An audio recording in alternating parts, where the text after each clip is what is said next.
窩仔山又名主教山，位於深水埗區一座86米高嘅小山，原本只係附近居民休憩、名不經傳嘅一個地方。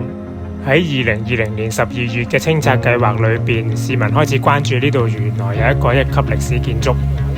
早前我就參加咗一個導賞團，今次就帶大家預覽下呢個導賞團有咩睇啦。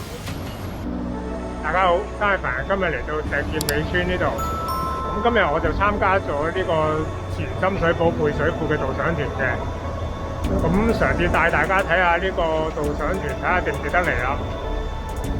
咁而家嚟到呢度集合地點，就預備就會出發。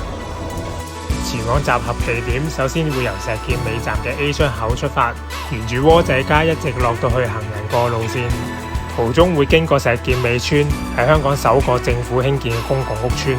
喺呢度發現一個新嘅過路器，過咗馬路之後向巴域街方向行啦。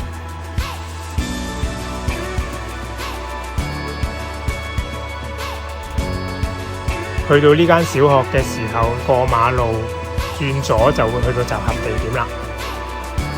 由地鐵站出口過到嚟只需要10分鐘左右。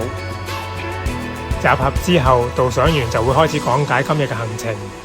首先會行300幾級樓梯上到去窩仔山頂。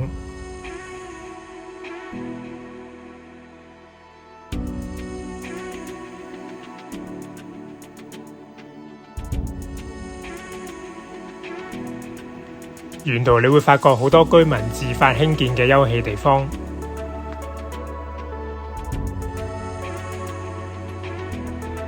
15分鐘左右就上到山頂，係一個好大嘅草地，仲望到獅子山添。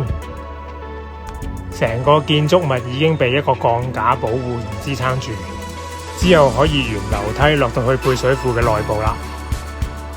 當時個年代係冇鋼筋，純粹一個水泥建造嘅圓頂。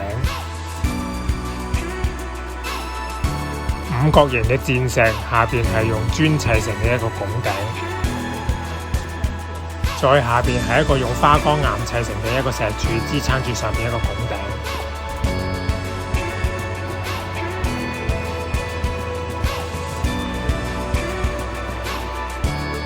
整個配水庫原先喺1904年建成，後尾因為漏水嘅原因，喺1951年加建咗一個內牆。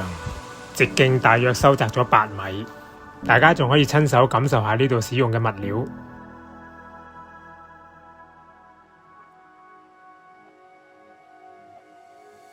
導賞員仲會講解呢度建築物料嘅特色，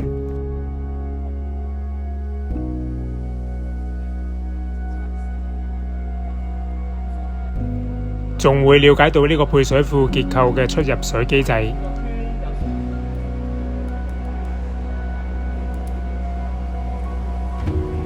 整個導賞團嘅參觀時間同拍攝時間都好足夠。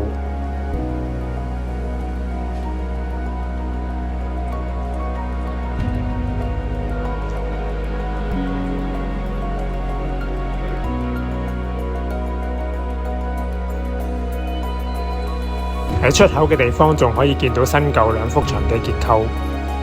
最後導賞員仲會講解香港嘅供水系統同埋歷史。整個導賞團維持1個鐘頭左右，好推薦大家親身嚟感受一下。詳情可以睇返資訊欄嘅資料。咁今日介紹嘅影片亦都到呢度啦，多謝大家收睇。如果大家鍾意呢條影片，請按讚、留言、分享同埋訂閱呢條頻道。多謝大家支持山藝凡人。